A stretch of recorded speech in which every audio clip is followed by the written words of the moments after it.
How's it going, everybody? I am wrapping up another week. It is Friday, what is it, the 5th? 4th. Friday, November 4th. Yeah, it's my brother's birthday. Happy birthday, John. 50 years old today. That's kind of cool. Obviously, we've been doing some stuff outside. I think last time we were in the kitchen. Not much has happened since then in the kitchen, but Monday morning, a lot is about to. But we did put a handrail on here. We're trying to check off some simple things that we can do to get our occupancy permit. And so handrail is one of them. That light is going to be another. Really, the lights all the way around the house have to be installed. We can get this cleaned up and out of here. The stone is really just going to be a temporary solution. We're going to be dragging that either out of here or up this way to park it kind of out of the way. So because that low spot where it's parked, we need to fill that in with some dirt, get some fill in there, just at least temporarily, so that we can connect to the driveway. And then the rest of this stone and maybe a little more, we're just going to lay out to the old road here. Let me see if I can get it to focus. Yeah, just beyond where the end of the dumpster is parked now, and that'll give us the opportunity to, get in here, clean in the wintertime, assuming we're living here. It's also nice now that floors are down. I'm trying to keep it cleaner, and the stone gives everybody's boots a chance to get rid of some sand before they track it all over the floor. But the big news is decking. So yes, we're building the back porch. That's what I have been doing pretty much all week. And this is the decking. So I was totally content with the pressure treated. We were going to get 1x6 pressure treated, basically same thing. And then I heard through the grapevine that there was a guy up north in New Hampshire who was selling cedar at like really reasonable prices. This is the stuff, $2.50 a linear foot. The pressure treated was $1.65. So, I mean, not a terrible increase for cedar. And it's got some knots in it, but there's some nice clear pieces in here as well. Nothing loose or totally ratty. And we are going to be fastening this to the deck using some hidden fasteners, the camo system. And that'll be a screw that goes in about right here at a 45-degree angle on both sides. Each joist just kind of toenails it in. They drive in, countersink themselves, and so we won't see any fasteners, except for we're going to picture frame around the perimeter. I think that looks nice, so we're going to do that. But yeah, we kind of lucked out for, I think it was an upcharge of less than $1,000. I think it was $700 or something more to do cedar than pressure treated. It was kind of a no-brainer. And this is the deck. The structure is all done. And yes, I am the king of overkill. I have I actually got to trim this off. Maybe at a 45. I don't know what I'm going to do with that, but gotta straighten this out. But I got all the blocking in. King of overkill, yes. As I said, I did the zip tape on the top of each of the joists here. And let me explain. Yes, it's pressure treated. All of this structure is pressure treated lumber. However, today's pressure treated is not like when we were growing up. They can't use the bad chemicals, which were the chemicals that really did most of the work, quite frankly. And so I'm a little less confident in the pressure treated decking itself. These areas that I've taped are areas where that decking is going to be in contact all the time, which means water gets in, water wicks in, water stays there, and it would stay wet. It would stay wet on the structure. It'll stay wet on the decking. So if we put a barrier in, at least the structure stays wet and it's black. It'll warm up quick. It'll evaporate quicker. I didn't make this up. I've seen it on YouTube a few times. People swear by it, that it extends the life of the deck, and I really don't want to have to rebuild this back porch ever in my lifetime. So I went with it. We blocked at 4 feet. Decided not to block at the girder because, I don't know, it's got the ties. It's also toenailed into the girder, so like I don't think that's going to twist too much. So long as we get the deck boards on here relatively quickly, it's not gonna twist or do anything crazy like that. And this thing is rock solid. If I can jump up and down on any individual beam, it's not making any noises on me. It is super rock solid. Just for those who are curious, double 2x10. My footings are spaced every 10 feet for a total of just over 30 feet. It's 32 feet. That's what the overhang is about. The span here is 8 feet to that girder, and it's a 10-foot depth from the foundation wall deck. So it's the real usable space will be probably just under 10 feet because we have that overhanging sill or ledger rather. It's attached to the sill because it has those brackets that stand it off for the insulation that's back here.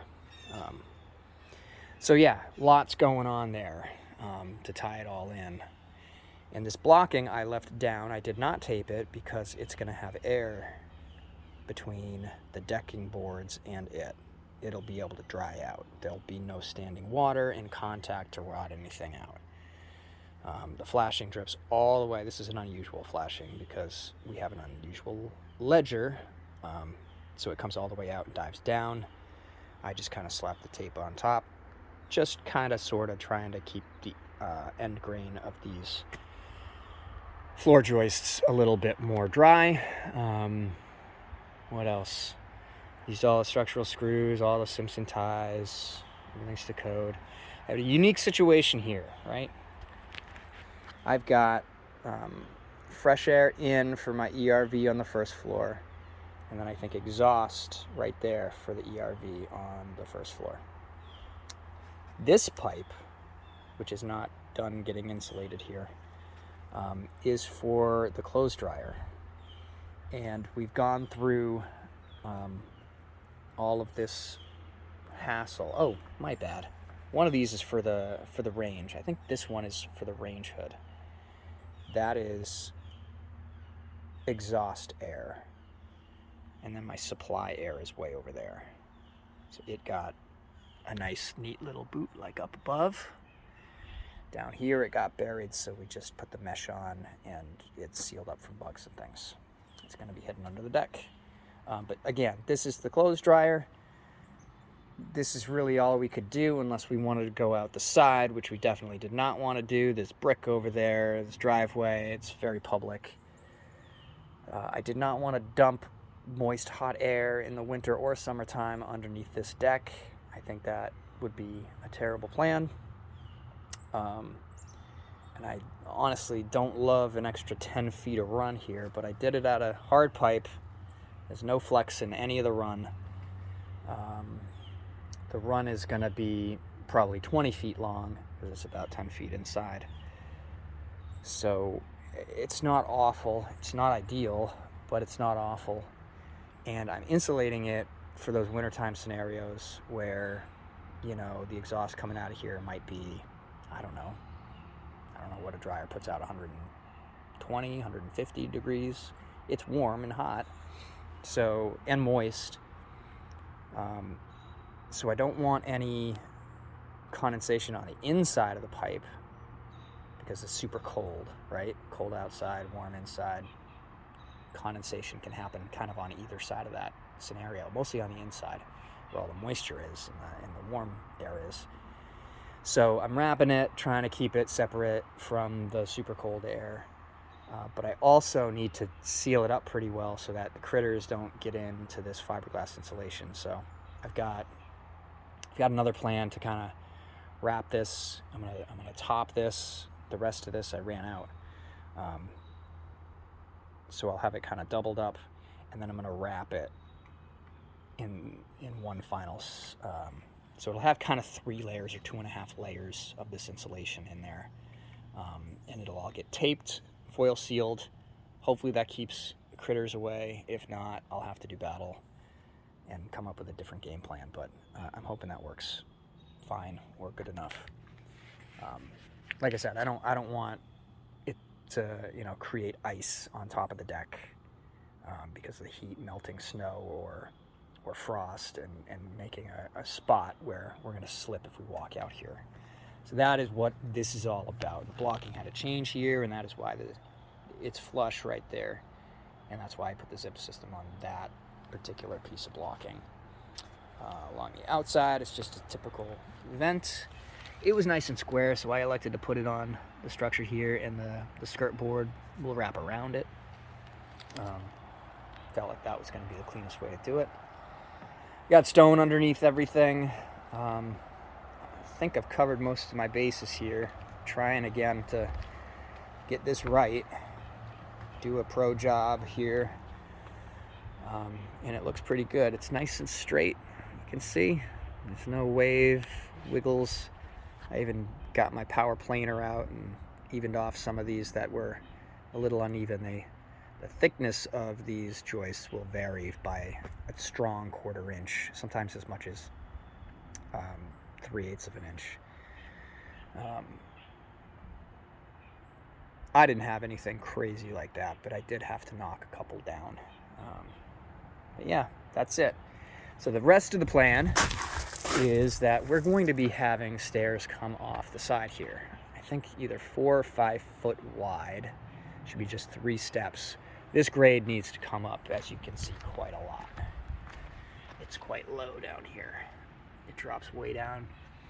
And really, I'd like the grade, the rough grade, to be flush with that stone all the way down, within a couple inches of each of these piers. That's what I brought the stone to. So we're getting more fill. We're gonna kind of finish grade back here in a week or 2. Hopefully the weather holds out for us and stays good enough to do that. Yes, I'm gonna wrap the outside in a skirt board, and we'll do that probably Monday or Tuesday before we put the decking boards down. We're hoping to get away with no railing here. It's such a nice view. Be a shame to break it up. There are some options that are pretty non-intrusive that we might do if we must. And we're gonna have to make that call pretty quick. I think 29 inches. If we're 29 inches or less to grade, right now we definitely are, and when we pull it up, we should be fine too. So, if I've heard correctly, we don't need a railing, and I'm not going to put one on anytime soon. So stairs going off the side that way, stairs coming off the side this way, and then we're thinking eventually some kind of planter boxes or something, either on the ground, letting stuff grow up tall, or keeping short stuff on the edge of the deck, kind of like a natural railing. That wouldn't help you if you were going to fall, but it'll kind of create that separation that a railing otherwise would. Back stairs, same deal. We got those in place. Railing required.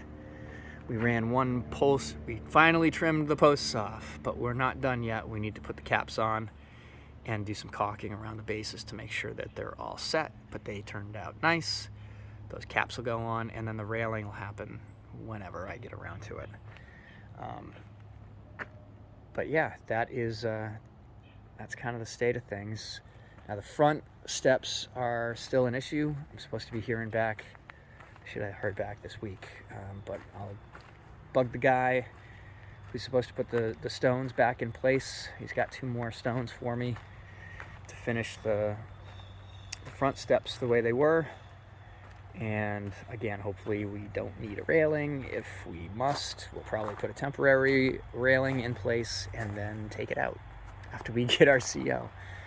I guess that's all that you can do if you don't want to do something that's not to code, if you don't want to abide by the code. So anyway, it doesn't look like much, but it was a long week. I did have help. Shout out to Ray for your extra set of hands and expertise. Much appreciated. And hopefully we get to enjoy these big piles in a nice bonfire this weekend. Hope you do something fun too.